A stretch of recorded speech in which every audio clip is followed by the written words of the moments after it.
Hey guys, welcome back to our channel. In this short step-by-step tutorial, we're going to teach you exactly how you can add a website, for example, of your own online blog, e-commerce store, or simply your own homepage to your workspace here on Trello. So drop a like and now let us get started. So doing this is actually super simple, guys. For example, if you'd like to redirect your team members or coworkers here on Trello to your own homepage or maybe visitors, all you will need to do, guys, is simply pick your workspace inside your Trello account here on the top left corner. So let me go to that workspace here.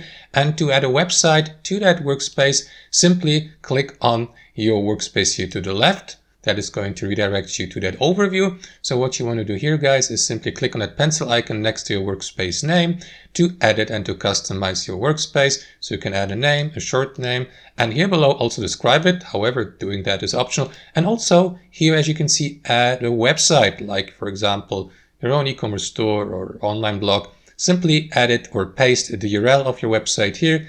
Click on save here below to save these changes, and that's basically all to it. I hope you enjoyed this video, got some real value from it, and we see you next time on our channel.